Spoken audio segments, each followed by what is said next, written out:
the school may request the reopening of the Create Voucher Program billing statement facility beyond the deadline for the creation of a billing statement.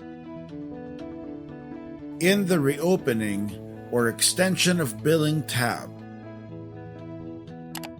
click Send Request.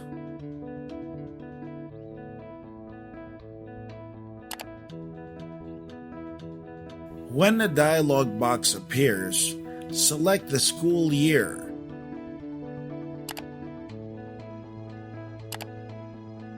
And attach a letter of request signed by the school director or principal.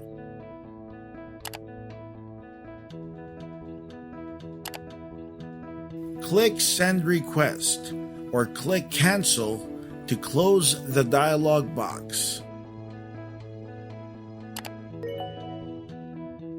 For updates, check the status of Service Requests page regularly.